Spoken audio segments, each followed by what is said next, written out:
What's up, everybody, and welcome back to another episode of the Shots on Target podcast. My name is Phil, joined by my man Jakey, as always. What's good, everyone?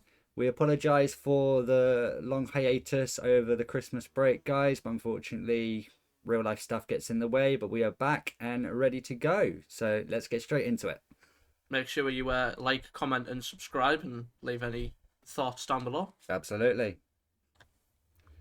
Right, so since it's the halfway point of the season, we thought it'd be a great idea to have a little half-time rundown of how we think the teams have done so far in the Premier League. So, how it's going to work, guys, is we are going to rank them from 1 to 5, 1 being the lowest, 5 being the highest, and we'll give a little explanation why we've given it. So, without further ado, we'll kick straight off with the first team, which is Arsenal. I'm actually going to give them a 3. I don't think they're. I don't believe all the hype about this being a title challenging team at the minute. Personally, I think they play good football. They keep the ball well. They do look better defensively with the Declan Rice signing. But I think the glaring miss right now is a proper number 9. I think that they have some very good attacking options. Jesus is a good player. Havertz seems to be okay, better than I thought he would actually be at Arsenal.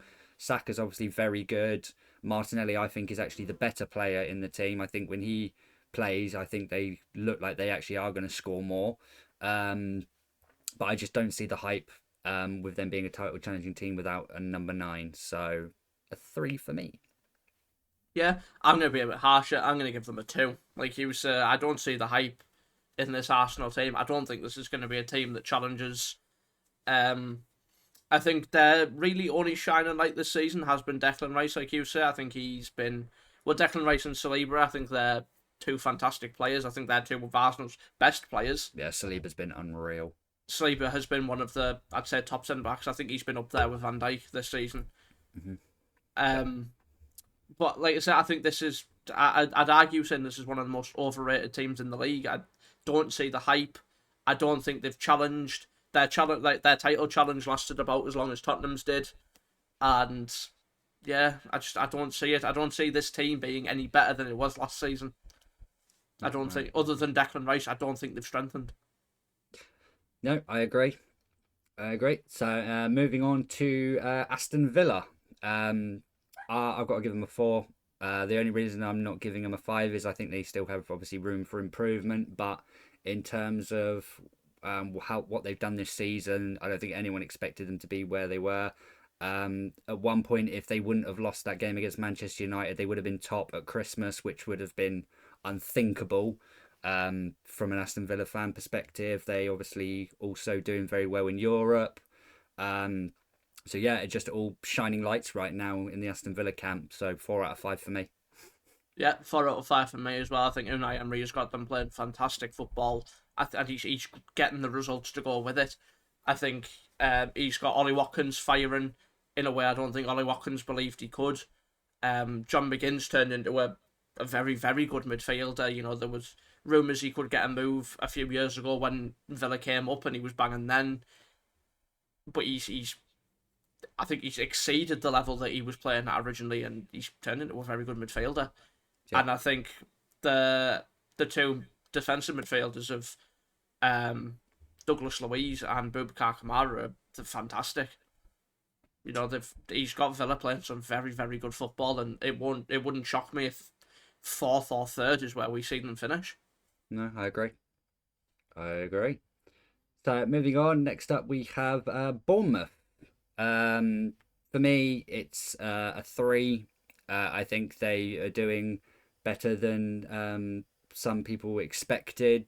I don't think they're having a poor season by any stretch of the imagination. They was on a very good run of form recently until their last couple of results. But yeah, I think Bournemouth are playing very well, especially from the start of the season where it looked like they were going to really struggle. So yeah, I think a 3 is fair. Yeah, I think I'm going to actually give them a 4. I think, you know, Okay. From what they started at and how close Raiola was to losing his job to where they are now, I think they've done fantastic. And they were a team that were always going to raise questions of whether they're good enough to stay up. You know, they've kind of been shaky since Eddie Howe left, really. Gary O'Neill didn't stay long. I think his sacking was premature, in my opinion. Um, but I think where they are now compared to where they were a few months ago, chalk and cheese. I think they're playing some brilliant football. They gave us a very good game. I don't think the 4-0 scoreline really gives them enough credit to how well they were actually playing up until, we scored our first. Yeah. And I think even before this game, they were topping the form charts for, they were up there as one of the most informed teams in the league. So I think, Iraiola's got them playing some brilliant football. And it wouldn't shock me if you see them push on. I think the result against us will just be a blip for them, and I think they'll probably kick on further. Okie dokie. So moving on now, we have Brentford. Now, normally in a situation like this, I would give them a 1 or a 2, but I'm actually going to give them a 3, just simply because they got dealt a very horrible card in the Ivan Toney situation. They've done okay. Obviously, if you're missing your top striker, especially a player of Ivan Toney's stature, it's going to hurt your team. I think the idea was to just survive really until Tony came back. Obviously, they still have some very good players in that Brentford team. Don't get me wrong; it's not always just the Ivan Toney show, but if you take a player like that out of the team, you're bound to probably be sitting where Brentford are at the minute. And I think now that Ivan Toney's back, they will start pushing on again. So I think, taking everything into consideration, I think 3 is fair. Yeah, I agree. I'm going to go at 3 as well. I think they did start pretty well without Tony. They were scoring goals, but them goals did dry up as good as, Whistler and Mbeumo. They were never going to emulate what Tony was doing. And you've seen the minute Tony comes back, he's firing. It looks like he's never been out of the team. And Yeah. I think they'll probably kick on, but I think a 3 is fair for where they sit at the moment. It's not where they can be, it's where they currently are, and where they currently are isn't probably where they should be. No, I agree. So moving on, we have Brighton. This one's an interesting one for me. Obviously, they're sitting in 8th place at the minute. I'm actually going to give them a 3. I don't see exactly what Brighton have improved on this year. They haven't got worse. They're still sitting around about where they was last season. I think maybe they were a little bit higher, but I think they are struggling to replace the players that they've sold in McAllister, Caicedo. They do still have good players in Matoma, Ferguson, etc. Maybe if they make a couple of signs in January, they could possibly push on. But I think a 3 is a fair result, a fair rating for them. Yeah, I'm probably just going to be a little bit harsh because I like Brighton and I like to see them do well. I don't think they really are at the minute. I think they are struggling with, the fixture congestion and, like you say, not replacing the players that they've lost. I'm going to give them a 2. But I do think they've got potential to kick on. I think their biggest issue is, and it's what made them so likable, is they signed kind of unknown young players and managed to turn them into world beaters. And now that they're kind of competing for not titles but trophies, they're in the Europa. Is it Conference League they're in, or is it Europa League? Conference League. So they're in the Conference League. They're challenging for that. They were challenging on the domestic cup competitions, and not being able to replace the players that you lose who have such high quality with high quality players is what's hampering them. I don't think that Belieber is a bad player, and I don't think Adingra is a bad player, but they aren't ready made players, which is what they probably need. Yeah. Which is why I think you've seen them take such a hit. But I don't think that hit will last long. I do think they'll probably start to kick on once them new players become more established. I think they're just kind of in that transition period where they've lost their big 2 key players in McAllister and Caicedo, and they haven't just been able to replace them yet, or they haven't got the quality in them positions yet. Yeah, yeah. But yeah, So 2 for me. okay, so moving on to Burnley. This is actually going to be one of the teams I'm going to be the harshest on. I'm giving them a 1. If I could give them any lower, I actually would, because they came into the Premier League and I had such high hopes for this Burnley team. Like I said at the start of the season, they absolutely demolished the Championship.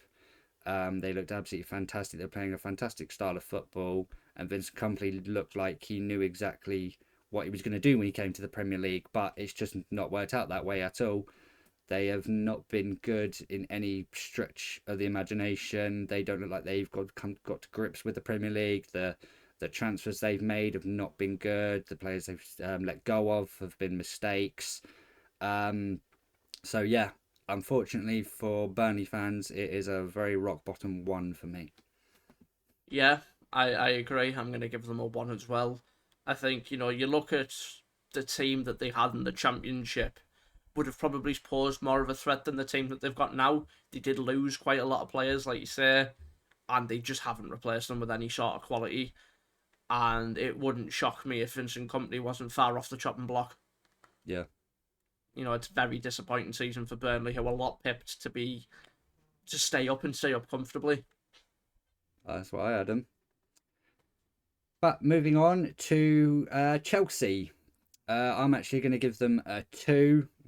I think obviously everyone expected them to do a lot better this year than they did last season. Obviously, spending so much money, bringing in some real quality players. Yes, they're all young, but can Pochettino find the right mix and match of players of youth and experience? At the start of the season, it looked like only Sterling was going to be the reason they picked up any points, but then they brought in Cole Palmer, obviously Gallagher's a bit of a shining light, and Kunku's come back. Bro has come back as well from injury, so they're kind of getting it together. But in the grand scheme of things, where you expect them to be, with not being in Europe, so not having that fixture congestion that other teams are seeing, I expected them to be a lot higher and a lot better. So 2 for me.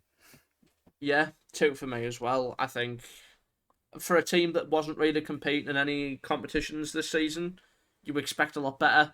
I expected a lot better. I predicted them fourth, I think, at the start of the season, and they have been nothing shy of disappointing.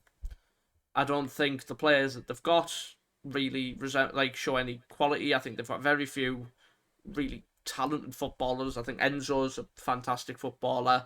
I think Sterling, obviously, Sterling, he's been a top player for years now. But the rest of them, Mudryk, shit. Jackson, shit. I think Palmer looks a decent little talent, but other than that, the team just lacks in so many areas. And you can see why they're ninth at the minute. They're just poor from Chelsea. Okay. So moving on to Crystal Palace. This is always a weird one for me. I've probably said it before, but they're just such a weird team when it comes to the Premier League. It always just seems like they're there to just make up the numbers. You never see them in a relegation battle, but you also never really see them challenging the top 10. Um, the moves they make in the transfer window are always very questionable. I mean, they sold Zaha, never replaced him. They were close to losing Eze and Elise, and if that happened, they could have been in real trouble. Um, Obviously, the fans at the minute are now getting very tired of the situation at Palace and are calling for a change in not just the management but the ownership with Steve Parish and Mark Bright. Um, so it's very worrying times for Crystal Palace at the minute. But in terms of a ranking, I'm going to give them a 3, I guess, just because you just know what you're going to get from Crystal Palace at the end of the day. Yeah, I'm gonna give them a 2 simply because of the things you say. Like, they're never a team that have ever really posed any of a threat to really anything. They've always just been a team that make up the numbers, and I can never really give them higher than a 2 because of how, I say, lackluster I guess they always have been. They pick up the odd point, they pick up the odd upset, but they've never really broke into the top 10 and stayed there. They've always just kind of languished around the bottom half, but never really looked like going down. There's no And I still, consistency. yeah, no consistency at all. I still think sacking Vieira was the wrong choice. Yeah. I think Roy Hodgson is an awful manager. Poor Hodgson. I had to witness his Liverpool days. I'm allowed to say that. Okay, so moving on, I believe we're now on Everton. Yes, we are. Okay, so I'm actually going to give them a three. Obviously, 10-point deduction, not good for any team. But personally, yes, they have done very well in terms of form to put a few runs together to be able to climb out of the relegation zone with that 10-point deduction. And obviously, without it, they would be sitting around 11th, 12th place, which would be good for Everton. But I believe from Everton fans, they actually expect more than this. I think they actually have a lot better of a team and squad than people give them credit for. So I think you can see a lot more from Everton that you just don't see. I think Calvert-Lewin is a top striker. On his day, he can be up there with, wouldn't say anyone, but he's up there. I think Decore is a fantastic player as well. So yeah, for me, I'll give him a three. Yeah, that's fair. I'm going to give them a 4. Personally, I think the way they reacted to the 10-point deduction was commendable. You know, that they saw off that 10 points very quickly, um, and they climbed back out of the relegation zone. Whether the rumours of them getting another one are true, we'll have to wait and see. But I think even if they do, they still stay up. I think they've got quality in that team, and I think for a team that should be mid-table without that 10-point deduction, I think that would be a very good season for Everton, considering they're in a transition period. You know, they've still got a lot of the old guard in. They've still got the likes of Coleman. They've got Pickford. They've got players like that, and you're starting to see the talent come through, like Beto, Onana, Garner, and players like that. I think, it's not awful times for Everton, but they probably should expect better from them. Yeah. But I think a 4 would be fair with how they've responded to their point deduction. Okay, so moving on to Fulham, I believe now. Yes. Um, I'm going to give them a three. I think they're about where I expect a team like Fulham to be. Again, kind of like Palace, where they make up the numbers. You never really see them in a relegation battle. You never really see them breaking into the top 10.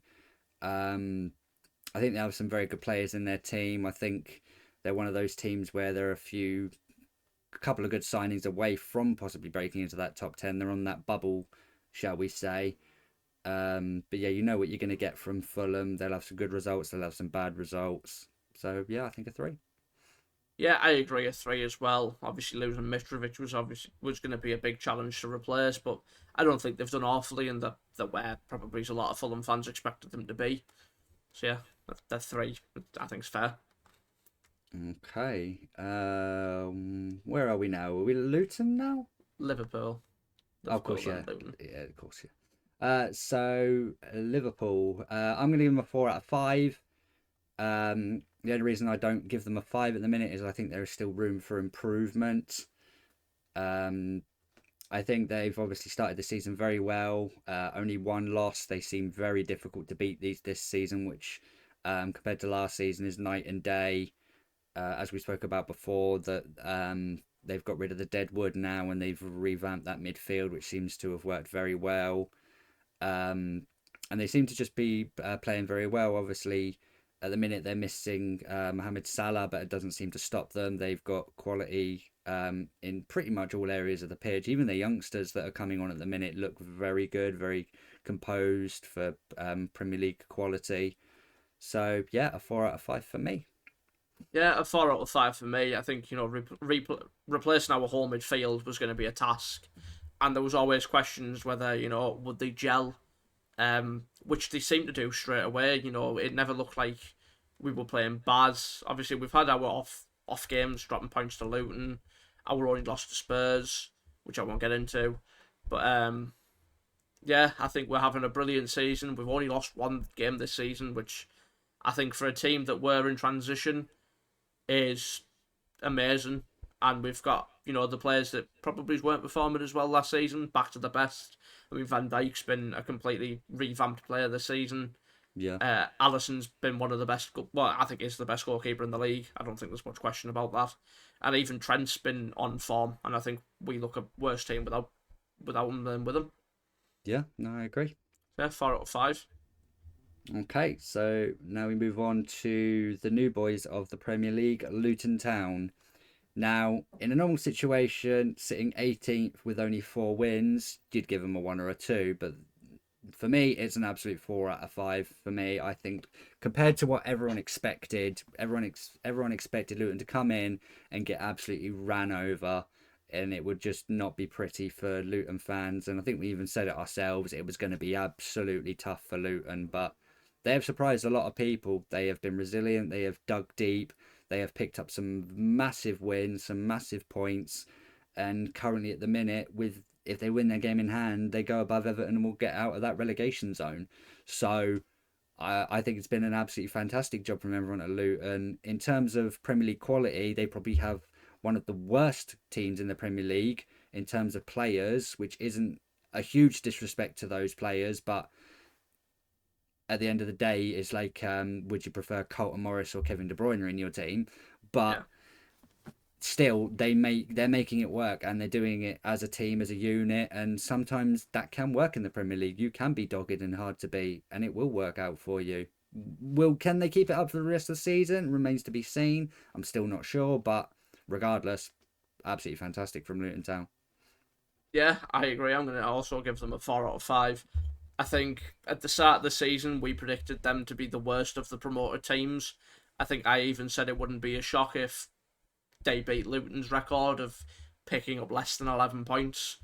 But no, they've gotten 4 more wins than I predicted they would have gotten.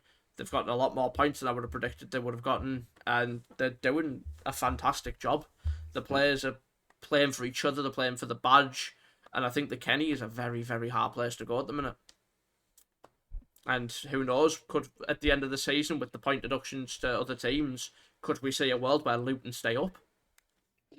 Possibly. Quite, quite. It wouldn't It's surprise me. It's the it's Premier League. It would not it's surprise me. it's not out of the realm of possibility. It could happen. It could. So we'll have to see. We'll have to keep an eye on Luton towards the end of the season. A couple more points deductions, and Luton could be laughing.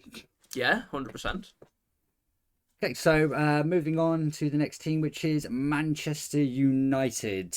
Now, for me, I could be very harsh, but I'm going to be a little bit nice here.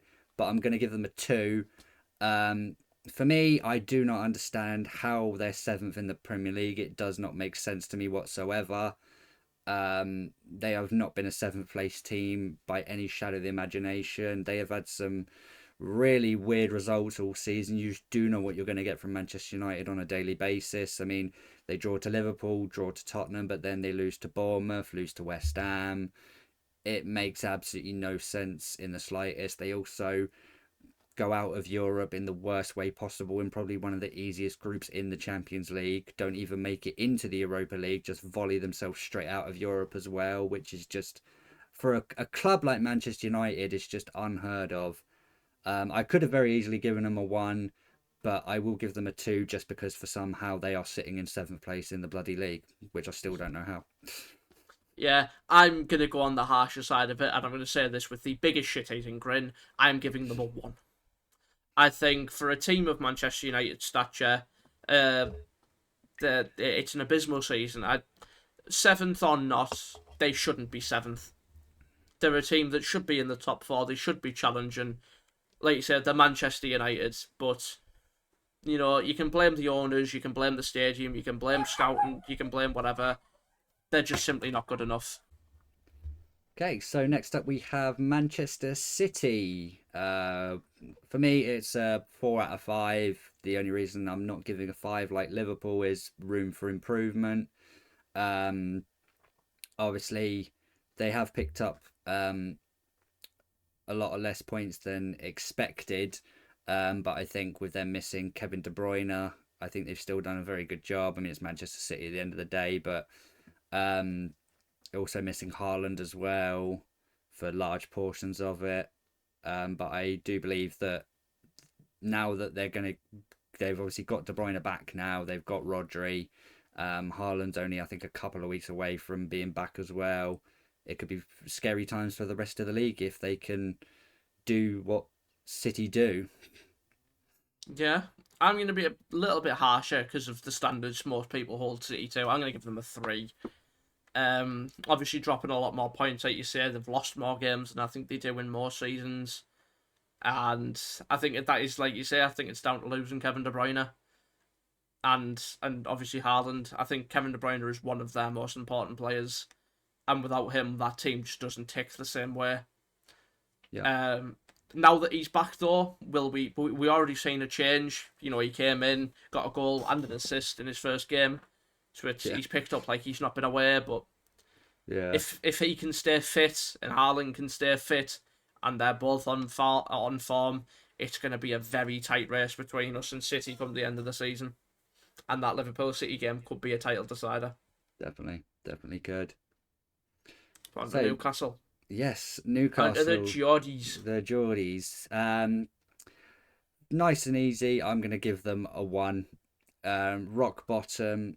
I'm sorry, Newcastle fans, but it's just not been your season. It started off so beautifully. You destroyed Aston Villa 4-0 in the first game of the season. Things were looking rosy. You then go and beat Paris Saint-Germain in the Champions League 4-1, and everything's looking fantastic. But then the first thing that happens is Tonali gets caught out and you lose him. Then the fixture congestion really starts hitting your club and injuries start coming left and right. And then you just don't look the same at all. You bow out of Europe. You're currently sitting 10th in the Premier League. You've lost the last 4 in a row. It's not been good at all. Not in anything anyone expected Newcastle to be. And yeah, it's a 1 for me. Yeah, I hadn't realised they lost the last 4 in a row. That is bleak. Yes. Um, I'm going to be a tad bit more sympathetic, I guess. I'm going to give them a 2. Still harsh, but I think, the injuries have hampered them. And while they are 10th, I think they have struggled with the fixture congestion. I think, bowing out of Europe, I don't think was unexpected to begin with. Picking up the points that they did against like PSG, and I think they beat, was it AC Milan? Or they drew against AC Milan? They drew the first game against Milan. Yeah, but they picked up points, and they picked up more points than personally I thought they would have. But I didn't think bowing out bottom was unexpected. I thought that's where they would have finished. Um, they did give a good account of themselves in the Champions League, and while they've not been in the best of form, they haven't also been awful. They've picked up wins against, difficult teams. And yeah, if the rumours about losing a lot of players though, like is rumoured, Trippier could be out the door, Callum Wilson, Bruno, Joe Linton, Yeah. Miggy's already looks like he's going to Al Shabab. It's bleak because that's a lot of squad players and a lot of first team players. Yeah, you thought they'd be doing the opposite by strengthening, Yeah. not losing. But yeah. Well, I think the rules for them is that they have to sell before they can buy to keep them under that FFP barrier. Yeah, yeah. So whether we see big, reinforcements come in after these players leave, if not, you could see them dip down lower than 10th, and that would be worrying. That would be very worrying. Tonali is definitely the biggest hit because not only is he not playing for Newcastle, but they're still paying his wages and they still spent a lot of money on him. So they've got a big whack in terms of how much they spent for financial fair play, but they're not getting anything back from it. He's just sitting there taking a paycheck right now. Yeah. But it's worrying times for Newcastle, and it could be worrying times for Eddie Howe. It might not be long before we see him go. maybe. But moving on to Nottingham Forest. For me, this is another 3 out of 5 mid-pack team. They're not doing. They're where I expect them to be. Really, they're languishing around the relegation zone. I think they made some good signings, but I didn't see a world where they really climbed up the table very high. And yeah, they just sit where I expect them to be. Really, obviously spent a crazy amount of money, so I could have easily given them a 2 in terms of expectations. But I just think, even with the money they've spent and the players they've brought in, they're where I expect them to be. Yeah, that's fair. So your reason. I'm gonna give them a two though, simply because of the money they've spent, Hmm. and because that money they've spent could be their downfall, should they be found guilty. Another team that are currently um being investigated for FFP, like Yeah, Everton, could see a points deduction, and I think their start of the season wasn't anything particularly special. I think they're sat 16th at the minute. They're 3 points clear of Everton on equal games. Obviously, Luton have got a game in hand, so yep, there'll be a point behind them should Luton win. Above them should Luton win, but it's worrying times. They've already gone through one manager, and they've got a few good players, but none that I think have stood out. And I think a two's fair. I think Forest fans want to see a bit more from their team, and I think they're still a little bit pissed off with the departure of Steve Cooper, who I think a lot of them were willing to back. yeah. No, I agree. But moving on, coming towards the end now, but we've got Sheffield United. For me, it's going to sound weird with them being rock bottom of the Premier League, but I'm actually going to give them a three. Um, no one expected much out of Sheffield United here. I think they've given an okay account of themselves in some situations, but it just looks very bleak for Sheffield United. They're there with Luton in terms of the squad that they have in this Premier League, and they just in the difference between them and Luton is Luton just seem to have a little bit more fight about them. Um, I think Sheffield United are where everyone expects them to be. It wouldn't surprise me. They could maybe climb above Burnley, and Burnley will finish bottom of the Premier League, but I don't see a world where they climb out of the relegation zone, unfortunately, and it will probably be clambering back into the Championship for Sheffield United fans. Yeah, I agree. I think it's going to be a long old season, and I think the start of the season's been very. It's not been not surprising, but I also think it's been quite underwhelming. I think they would have wanted to leave a better account of themselves, so I'm going to give them a two. Like you say, I don't think it's been great. But I don't think it's really been awful in the same breath. Yeah, Um, and there could be a world where they finish at the 19th or 18th. Um, and yeah, I think it's just been one of them seasons. I think they will find themselves in the championship again. yeah. All Moving on right. though, Tottenham Hotspur, Tottenham Hotspur, yes. the So, the October title winners.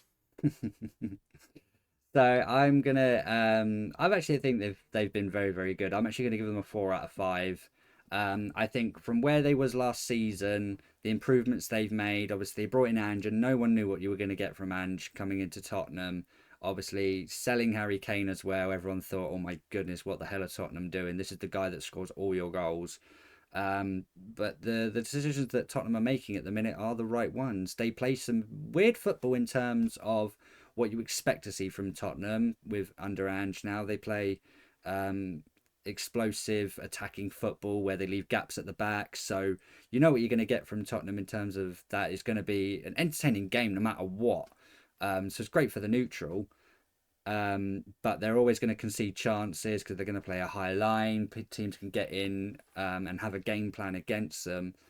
But from where they was last season to where they are now, at one point they was, like you say, top of the league. Um, Obviously, the injuries that they sustained didn't help. But I think in the grand scheme of things, I think a 4 out of 5 is acceptable and reasonable. I think Tottenham Hotspur fans will be very happy with what they've seen so far. Yeah, I'm gonna slightly disagree with the rating more. So I'm gonna give them a two. I don't think I can give them any higher than what I gave Arsenal. I think At that would be two, unfair. Yeah, Jesus. I think that would be unfair. A team that, like I said, were top of the league. They were firing high.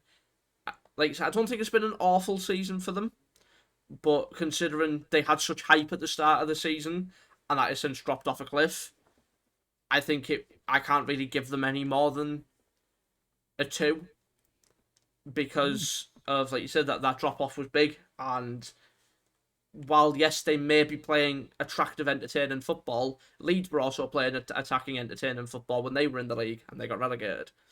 Yeah, So Leeds didn't have the quality that Tottenham do, though. I think Tottenham can actually sustain it. yeah, I get that, but it's still attacking, entertaining football doesn't always get you wins. And while yes, it's gotten them fifth at the minute, I do think they could be in a better position had they learned to just grind out games rather than we play our football. And I think they could be higher. I do think they could be in the top four, and I think it's disappointing for them that they're not. Okay. Okay. I do understand your reasonings behind it. I've probably But pissed off a lot of people with that, but yeah, you probably have, but fuck it, that's what we're here for. So moving on now to the final two teams, starting off with my boys, West Ham United. I am a very happy hammer right now. I'm going to give us a very solid 4 out of 5. I think. I mean, come on, West Ham fans, we're sitting in sixth place in the Premier League right now. I do not understand where all this David Moyes out shit is coming from. It makes absolutely no sense to me. Obviously, we still have the odd bad result and the bad performance, but the biggest thing from last season to this season is we might still be playing bad performance wise, but we're still grinding out results this season. And that's what, personally, the West Ham fans need to realise. I think it's been an unbelievable start to the season. Sixth place in the Premier League, through top of the Europa League group, in quite a tough group as well. Um, I don't see what the problem is. I think the only blip on this entire season so far is bowing out of the FA Cup to Bristol City last week. But I don't think it's the worst thing in the world because it's less fixtures and we still have a very small squad. I think if we bring in a couple of players this window, like we're trying to do, David Moyes has been adamant that he wants to do it. He knows the squad is small. He knows the B team is arse. Couple of shining lights in it, but players like Ben Rama, Fornals, they've served their purpose. Time to go. Ben Johnson. But yeah, 4 out of 5 for me. I think I'm a very chuffed hammer right now. yeah, I agree. I think 4 out of 5. I think West Ham fans have to look at what happened last season. You had an awful season last season, barring the cup win, and to be still in Europe and be sixth is a major improvement on what you were last season. I think at Definitely. this point last season, you just were in the relegation zone. Probably. I do think you were struggling last season, Oh, definitely. and from what was a massive jump from 14th to 6th, I think West Ham fans can be happy. You top the group, so you don't have the extra fixtures of playing a team coming down from the Champions League, and there could be a realm where you see yourselves in a quarter or semi final, maybe even a final. You could go to Dublin. Yeah, It's not out of the realm of possibility for West Ham. we've only got the Premier League to worry about now till March when European football kicks back again. So Yeah, I don't see a problem. I think he's doing great, and a 4 out of 5 I think is fair. Okay, and last but not least, we have Wolverhampton Wanderers. Again, just like your Bournemouths, your Fulhams, etc., I'm going to give them a 3. They're around where I expect them to be. I think they have the potential to even kick on from where they was at the start of the season. I think that they're doing a fantastic job at Wolves, considering the late change in management, Gary O'Neill right at the start of the season. The talk about them having absolutely no money. But they did still have quality in that Wolves team, so there was the possibility that Wolves wasn't going to struggle completely, but it could have been very bleak for Wolves. So I think 3 is fair. I think they're doing very well, and maybe if they can somehow scrape some money together to bring in a couple more players, um, they could even push that top 10. Yeah, I 100% agree. A 3 for me as well. I think they've had to fight against having no money. They've had to fight against VAR decisions, and they've come out shining. That I think the 12th at the minute, 11th, and I don't think that's a bad season for them. And like you said, there is a world where we could see them push into the top 10 should Newcastle drop more points, or should Brighton drop out, or anything like that. And I think Well, Wolves will be there with ready to snatch at any possibility they can. well, currently at the minute, so Wolves have the game in hand on Newcastle. If they win that game in hand against Brighton, they will go into the top 10. So Yeah, they will. They'll actually go eighth. They will actually go eighth. They'll actually jump above Newcastle, Chelsea, and Brighton if Wolves can won't. beat Brighton. Yeah, they will. They'll be on 31 points with a worse 32. goal difference. 32. They're on. Oh no, I'm looking at Newcastle. Sorry, yeah. I was just Yeah. saying, Yeah. your math ain't mathing there, buddy. No, I was looking at Newcastle there.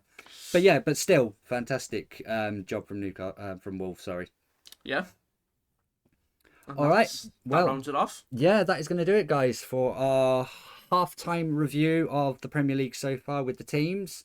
Let us know in the comments down below what you think. Let us know what teams you think we rated correctly. Do you think we were fair, harsh? Do you think we're absolute arseholes? Please let us know in the comments below. And that is going to do it, guys.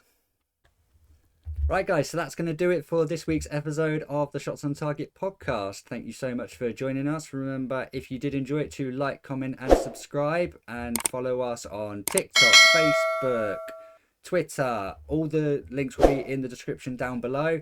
So make sure you guys go check it out, and we'll see you next time, guys. Catch you later, guys.